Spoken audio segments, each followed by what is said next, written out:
2020 was when President Putin became the president of Russia. So after that, we have had the strategic partnership because he was the one who established it, and it was done, of course, with mutual consent. So in the last 2 decades, there has actually been a revival of the relationship after the sharp fall we saw in the decade between 1991 and 2000. So up to 1991, when it was the Soviet Union, our relations were actually the most important that we had with any country in the world because of the Cold War. But as we approached 91 and the Soviet Union got into serious internal trouble, the relationship also was affected. But it actually was badly affected between 91 to 2000 during the time of President Yeltsin and Russia's transition to a democratic state and the breakup of the Soviet Union. But it was in 2000 when President Putin came to office that he once again began to look at India as a major Asian country. And from 2000 till 2020, the last 2 decades, there has actually been a steady consolidation of the relationship in all areas. So that is how I would interpret it. And of course, most of the progress has been on the military side and defense side, but also in the political and overall security side. On the economic and trade side, the progress has not been as much as it could have been, but that is largely because of Russia's own limitations. But we shifted away from the original ruble-rupee arrangement. We started trading in US dollars. Then we also started cooperating on regional issues through regional platforms such as BRICS and of course more recently in the SCO and the Russia, India, China framework. So bilaterally and regionally and globally, we found a greater political understanding between India and Russia. This also was the time which coincided with the improvement in Russia's relationship with Europe and the United States. So we saw, for example, how Russia was invited to the G7, and the G7 became G7 plus 1, it became G8.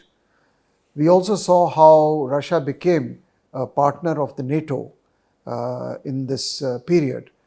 There were frequent summit meetings between the presidents of Russia and the US, between the president of Russia and European leaders.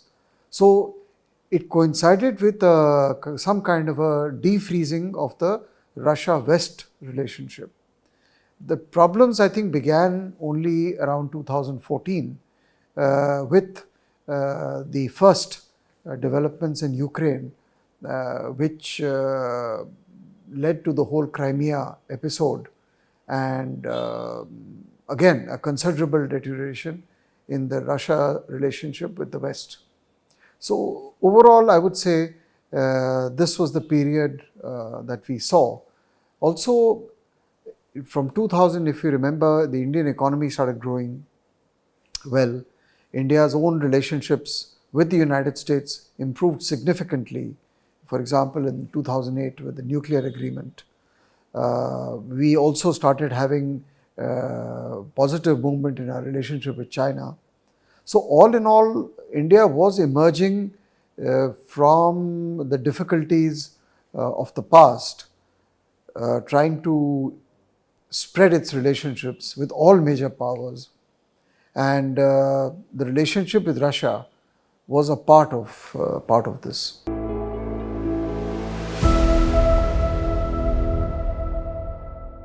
First, of course, the initial purchases from Russia were basically because we did not have any other source of technology, defense items, defense platforms, and defense technology.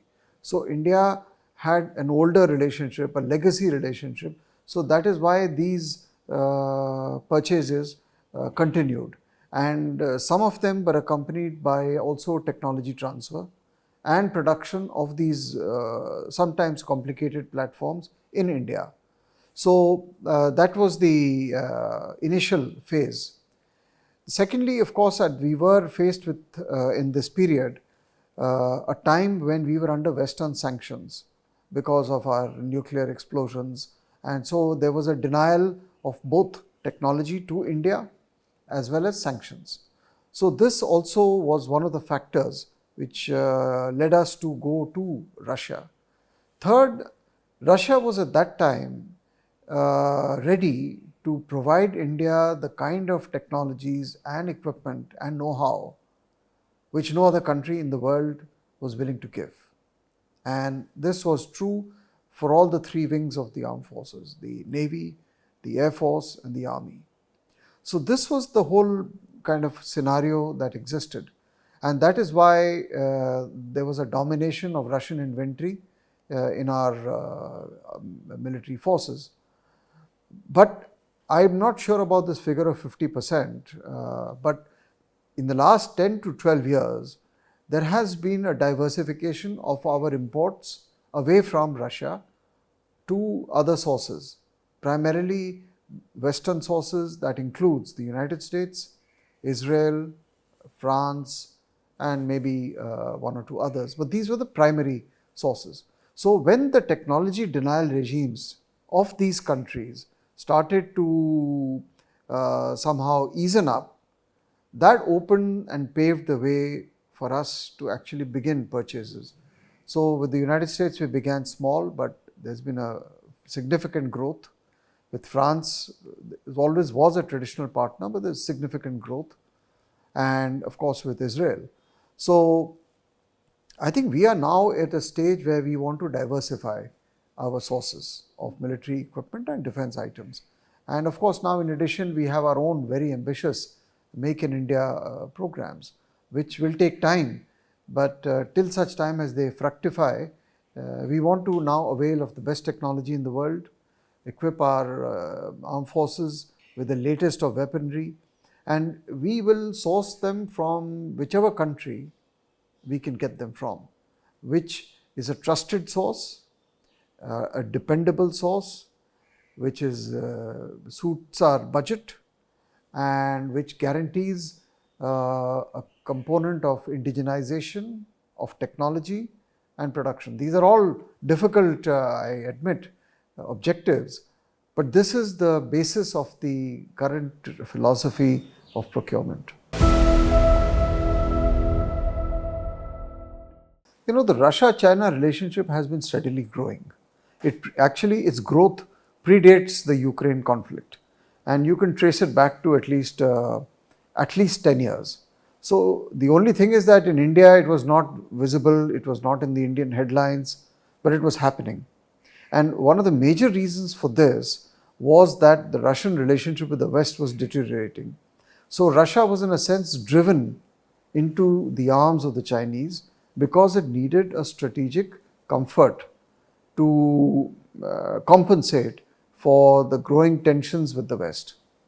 So there was this element of being virtually driven into the Chinese arms.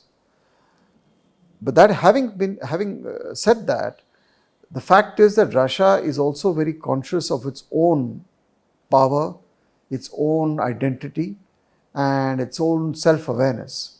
And it is unlikely that Russia will subsume its own sense of pride to Chinese national power.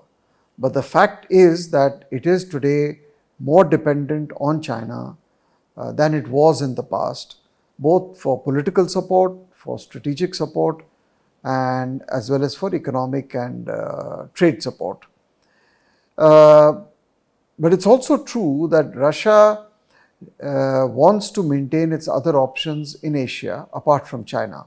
So it has a deep vested interest in maintaining its relationship with India, and it does not want that its relationship with the Asian region should be overshadowed or hijacked by its relationship with China.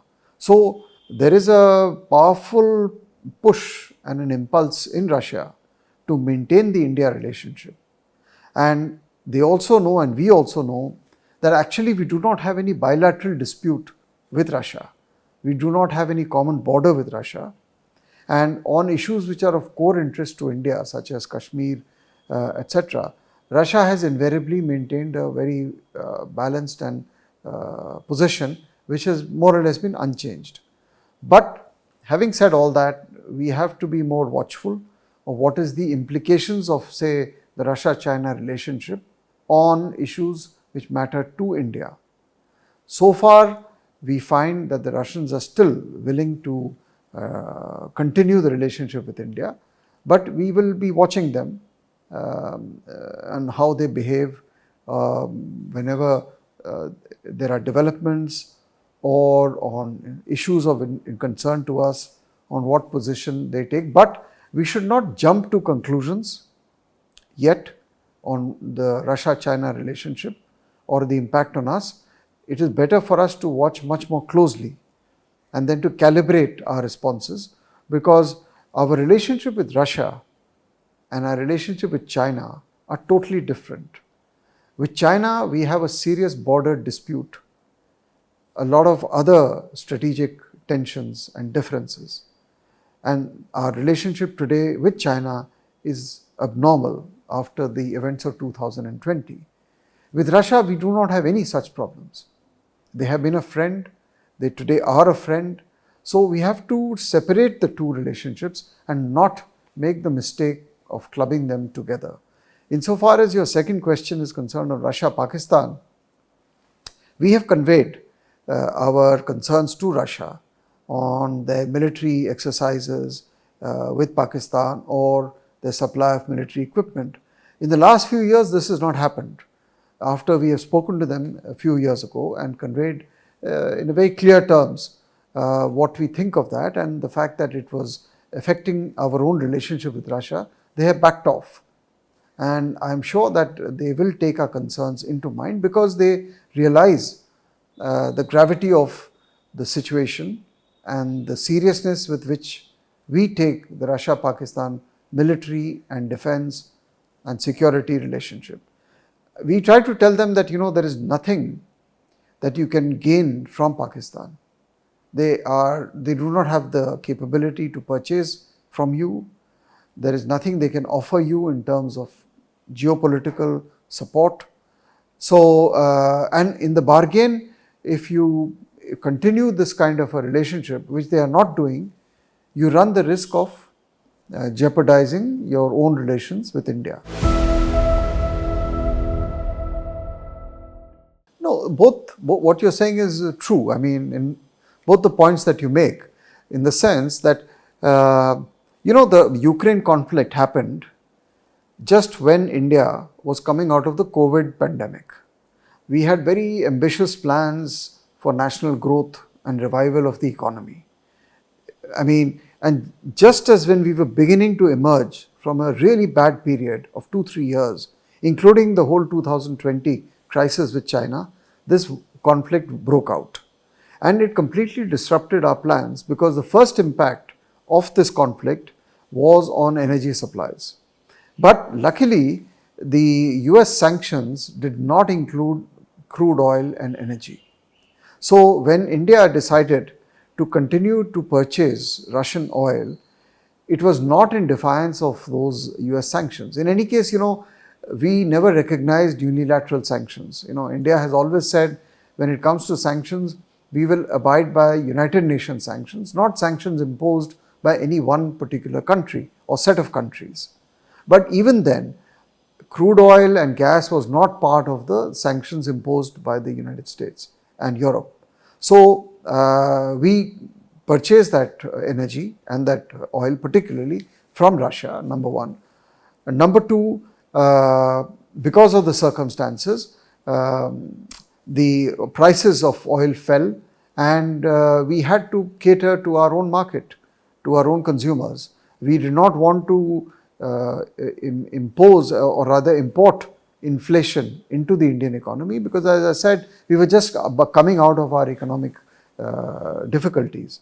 So when we found that the oil was available at a lower cost, we started buying, and we increased the quantities, and we continue to buy. And I think that is perfectly fine, because every country is looking after its own national interests. So I think that was absolutely fine.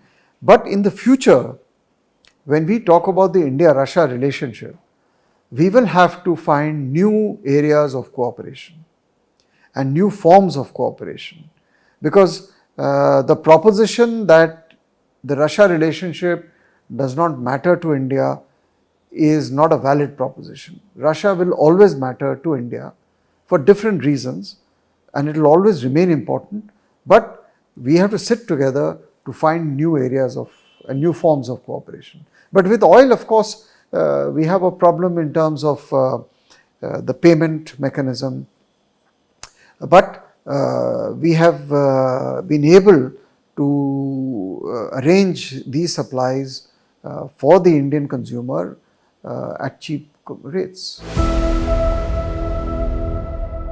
While the energy market is volatile, and what has happened is that because the Europeans are shifting away from Russian oil and energy, and they are seeking different sources of energy, and if the production is constant, then it is to be expected that Middle East oil and other sources of oil, the prices of oil will grow, will increase, because now the cheap energy which was available to Europe from Russia, they have voluntarily decided to cut themselves off. So if now OPEC is going to cut production and Russia is going to raise prices, and we already have a cap of $60 per barrel that has been imposed on Russian oil, so all this will have to be taken into account as to, because before this Russian, the Ukraine issue blew up,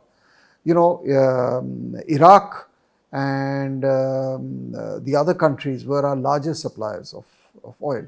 But now a lot of that oil is being diverted and being consumed by Europe. So overall, and now as the Indian economy grows, our consumption of oil will also grow. So we have to find the sources of oil, and we have to try and see wherever we can get oil which is adequate in quantity and price, we will have to do it. It's critical for our economic security, and I don't think there is any option but to ensure that we have enough oil at a reasonable price. And the decision by OPEC to cut does not augur well for us, because as I said, if Russia as a source is drying up and OPEC as a source is also drying up, then the energy markets will become hardened, and this will lead to a big impact on prices and therefore on our economy. So it is all the more essential for India to find and to firm up contracts for oil from wherever they can get.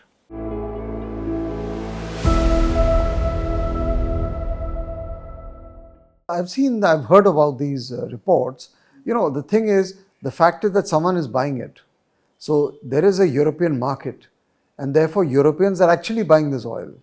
So it is not as if India is forcing this oil on someone. The fact is that there is a demand for this oil, and this transaction is taking place. That means if you are getting the oil from Russia and it is being re-exported from India to some European companies or countries. In fact, I was told by some of the Europeans that even if this is happening, they're happier with buying this kind of oil from India rather than directly from Russia, because the problems they have with Russia are so acute and severe that they'd rather pay this money to an Indian company to buy the oil, Russian oil, rather than give this money to directly a Russian company. So this is the extent of the political confrontation between the West and Russia. So to the extent, I am not sure of how much is the scale of this operation, but if it is happening, it also means that there is a demand and there is someone who is willing to buy this oil and have it re-exported or and resent from India. No, clearly there is a problem of payments, and this is arising from the sanctions imposed on Russian banks and the financial system to trade in US dollars or hard currency. So there we have a problem. Now, different solutions are being worked upon. So this has been discussed at the official level, as I can understand, because today what is happening is that Russia has developed a fairly large surplus with India because of its massive exports of energy and oil to India. So there is an imbalance in the trade. Now, so far, the payments have been in rupees, which was the understanding between Russia and India. From what I know, the Indian officials are not ready yet to settle these in any other currency, say for example the yuan or the dirham, the UAE dirham. How we resolve it is something which I think everyone has to discuss, both sides have to discuss. We faced this problem even in the past, during the rupee-ruble trade era, where the Russians had developed a lot of rupee reserves in India and they didn't know what to do with them. So we had at that time also told them, you use that surplus rupee reserve to invest in India.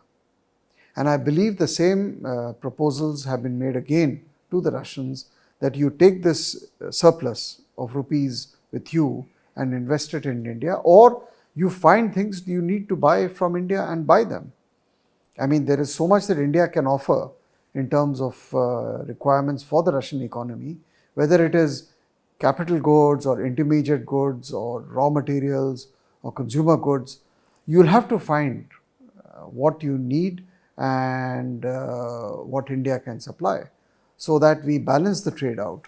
But it's going to be a difficult decision and a difficult negotiation, not because of our making, but basically because of the problems that Russia has got into on its own.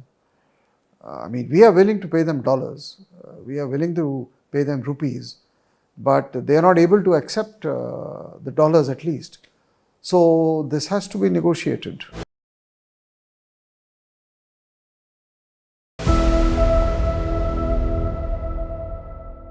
Even before the Ukraine conflict, both sides were very conscious of the fact that the relationship is too narrowly based on one or two or three sectors, defense or energy or anything else. So this thinking has been going on for a long time. I think with Ukraine, a lot of this is going to be accelerated. So I definitely see a diversification. Firstly, away from defense. Secondly, more to energy.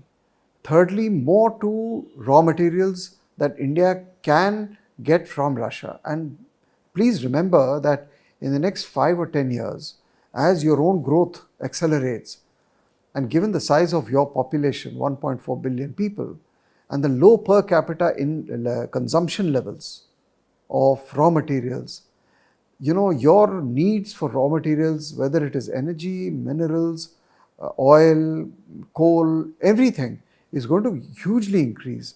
So Russia can provide. After all, this is what the Chinese have done. They have locked in and already marshaled a huge amount of Russian raw material resources for their own economic growth. I don't see why we should not do that. Because given the size of our population, we need both markets to export our products, and we also need sources of raw material and energy to feed our own growth. And given our size and the potential growth that we are aspiring to, we do not have a choice that I will take from A and not B. I want from A, B, C and D, and it will still not be enough for India if you want to double your per capita income, for example. So that is a huge area of growth I see. Secondly, you mentioned technology. There are certain areas of niche technology which Russia has, regardless of Western propaganda. We should identify those, our people are doing that, and we should zone into those and try to acquire those technologies or enter into collaboration, because again, like raw materials, India needs to really ramp up its technological base. So wherever they are good, we should identify those, and they are good in certain areas. Another area of cooperation is the Russian Far East, the Arctic. These are all futuristic areas. You have to see the map of the world and you realize how large Russia is. What are the kind of resources that rest under its soil? The kind of freshwater resources, timber resources, fertilizers, agriculture. These are all areas of interest to India. So, these are going to become increasingly important in the relationship as we go along. There is a lot of scope for export of Indian labor, for example, to Russia, to rebuild that economy. Pharmaceuticals, they are one of the largest consumers of pharmaceutical products in the world. And India is today extremely well positioned to fill that gap in the Russian market. So, if you go sector by sector, you will find areas of cooperation, but obviously keeping in mind what is of direct interest to you. I mean, it's not as if you're doing it out of force. Everything that you do with them is out of choice. And you can actually lock in a lot of areas and sectors which are vital to your economic growth. We've tried it in the past. We have not made much headway in terms of selling. We've had some joint ventures like the BrahMos, which has been actually quite successful, which was an India-Russia joint venture. But I don't see a situation where India will sell, but who knows? It depends on how this war goes. Download now